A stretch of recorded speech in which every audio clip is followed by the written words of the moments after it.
Assalamualaikum warahmatullahi wabarakatuh. Perkenalkan, nama saya Muhammad Rizky dari Fakultas Teknik, jurusan Teknik Industri, semester 8.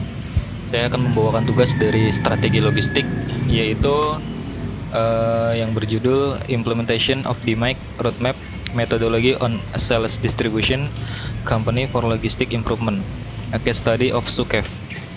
Untuk lebih jelasnya, kita ke slide berikutnya.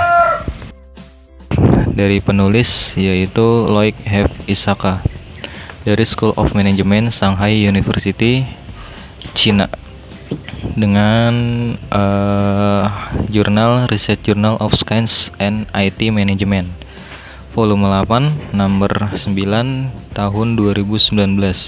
Untuk link jurnalnya ada di bawah ini. Ya, dari latar belakang masalahnya, yaitu di wilayah Afrika Tengah, operasi distribusi dan penjualan langsung sangat besar dan intens. Pasar yang kompetitif setelah lebih dari 20 tahun beroperasi. Industri distribusi di kawasan ini telah mencapai nilai produksi tahunan sebesar 3 miliar dolar Amerika Serikat. Sebuah penelitian oleh Komisi Perdagangan Ekonomik at Moteur de Epicurus Central atau CIMEX menunjukkan bahwa 280 perusahaan terdaftar secara resmi dan lebih dari 5 juta orang telah berpartisipasi dalam pasar ini. Nah, sebagai salah satu masalah utamanya yang dihadapi SUKEF adalah pelanggan sering mengeluh bahwa mereka tidak bisa dapatkan produk yang memadai atau tepat yang mereka pesan. Masalah besar lainnya adalah di bawah pelanggan banyak voucher barang rusak yang banyak kesalahan pada mereka. Masalah ini berkaitan erat dengan proses-proses pengisian kembali stok. Proses ini di antara beberapa proses logistik di SUKEF Company telah sangat melemah dan menurun kinerja operasi logistiknya. Padahal SUKEF memulai berbagai program peningkatan kualitas untuk mencapai keunggulan operasional dan layanan, seperti Total Quality Management, Quality Circle, dan Just in Time untuk meningkatkan proses-proses jauh dari memuaskan. Di sini ada beberapa negara-negara yang dikirimkan oleh PT SUKEF, yaitu ada Kamerun 12.000 per tahun, Republik of Congo 19.300 per tahun, Sudan 5.000 per tahun, Democratic Republic of Congo 3.500 per tahun, Uganda 2.000 per tahun, Cat 2.000 per tahun, dan Equatorial Guinea 1.000 per tahun. Untuk rumusan masalahnya, ada beberapa faktor yang menentukan masalah, yaitu yang pertama, faktor seperti coups the roads, yang berarti fenomena orang-orang dengan sengaja menyerang kendaraan dengan barang di beberapa wilayah negara. Faktor seperti sistem yang salah, faktor seperti kecerobohan anggota staf dari pusat logistik global, faktor seperti banyak situasi kebingungan tentang laporan surat, postingan, dan beberapa lainnya, faktor seperti distribusi yang lambat, dan faktor seperti distribusi udara yang rendah.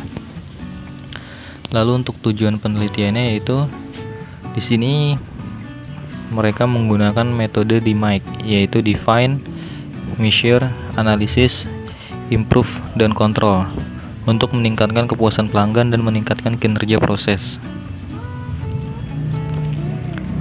Di sini ada improve step using DMAIC methods, yaitu maps untuk perbaikan dengan metode DMAIC. Nah, di sini yang pertama dimulai dari define. Fase pertama dalam proyek DMAIC adalah tahap define. Tahap ini mendefinisikan tujuan dan batas-batas proyek peningkatan dalam hal persyaratan, pelanggan, dan proses pengiriman. Kami menggunakan alat yang disebut suara pelanggan atau VOC untuk mengidentifikasi faktor-faktor penting terhadap kebutuhan pelanggan dan untuk menentukan tujuan proyek yang sesuai. Pelanggan mengisi ulang stok proses juga didefinisikan sebagai semua pusat layanan dan distributor sebagai pusat pengeluhan tentang produk juga. Setelah menganalisis VOC, yang juga merupakan tujuan proyek, termasuk menyediakan frekuensi dan volume isi ulang yang tepat, dan mengurangi tingkat kekurangan Mengingat karakteristik yang disebut di atas dari industri distribusi penjualan dan kebijakan perusahaan, kami berharap Sukef dapat menawarkan distributor layanan pelanggan yang luar biasa dan untuk mencegah tingkat kekurangan yang tinggi. Setelah berpartisipasi dalam sesi curah pendapatan perusahaan, kami mengidentifikasi CTQ berdasarkan VOC. Pengiriman penting dari barang yang ditentukan tahap adalah piagam proyek. Piagam proyek merangkum tahap penetapan dari VOC ke KPVOS.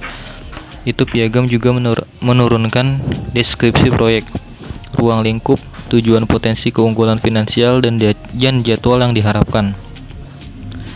Kesulitan yang diprediksi juga dibahas untuk memungkinkan tindakan pencegahan yang dilakukan. Piagam ini juga mencakup sumber daya dan dukungan yang diperlukan. Untuk tahap kedua yaitu measure. Pada tahap pengukuran, kami menunjukkan proses saat ini dan menetapkan metrik yang menggambarkan KPOV dan faktor input dari proses. Kami menggarisbawahi pemetaan proses yang menyediakan gambar ilustrasi proses pengisian untuk mengidentifikasi variabel input, variabel output kritis, dan hubungan antara XS dan YS. Selain itu, pemetaan proses membantu penelitian untuk mengidentifikasi semua nilai tambah dan langkah-langkah proses yang tidak bernilai tambah dalam proses pengisian.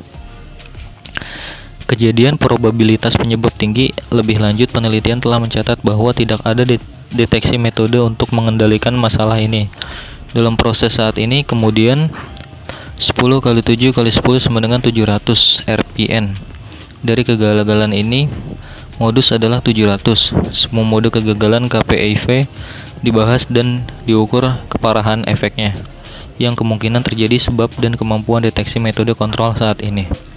Selain itu, kecerobohan staf untuk menghormati setiap produk yang dipesan untuk diuji ulang adalah bagian dari masalah besar kesalahan perusahaan telah terdaftar. Selain itu, kondisi geografis wilayah tersebut belum memfasilitasi proses pengisian.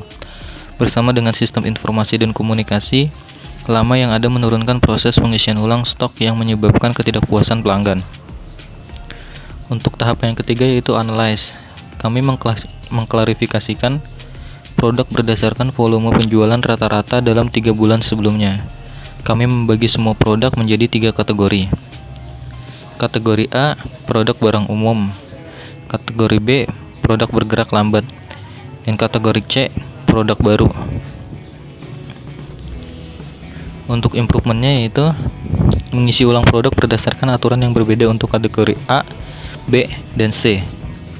Setelah 7 hari penjualan, produk baru diklarifikasikan sebagai milik kategori A dan B. Dengan demikian, ROP dan stok pengamanan diputuskan. Sistem pengisian ulang dirancang untuk menyarankan rencana pengisian ulang secara otomatis untuk semua pusat layanan berdasarkan aturan untuk mengkategorikan produk agar tidak menyediakan barang secara sengaja.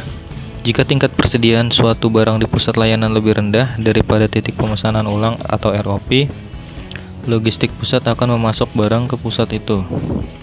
ROP untuk setiap item di semua pusat layanan adalah didirikan oleh simulasi. Jika tingkat persediaan suatu barang di pusat layanan lebih rendah dari ROP-nya, maka pusat logistik akan diisi ulang barang ke pusat layanan dengan menggunakan lebih dari 7 truk dan 3 kargo per hari, sesuai dengan volume penjualan dan permintaan. Alih-alih layanan distribusi di minimum yang ditetapkan.